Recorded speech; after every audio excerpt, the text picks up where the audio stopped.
As loud as thunder, বজ্রাদের মতো জোরালো। As mute as fish, মাছের মতো বোবা। অ্যাজ ওল্ড অ্যাজ হিলস, পর্বতের মতো প্রাচীন। অ্যাজ প্যাল অ্যাজ ডেড, মৃত্যুর মতো প্রান্তর।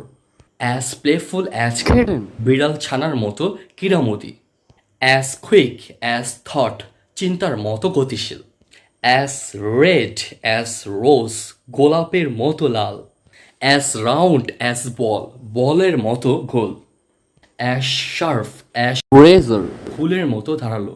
অ্যাজ সাইলেন্ট অ্যাজ গ্রাফ, কবরের মতোই নীরব। অ্যাজ শিলি অ্যাজ শিপ, ভেড়ার মতো মূর্খ। দেখা হবে নতুন কোনো পর্বে, সেই পর্যন্ত সবাই ভালো থাকুন, সুস্থ থাকুন, ইংলিশ মোর প্র্যাকটিসের সাথেই থাকুন। ধন্যবাদ সবাইকে। নোট: পড়া শেষে অবশ্যই ডান লিখতে ভুলবেন না।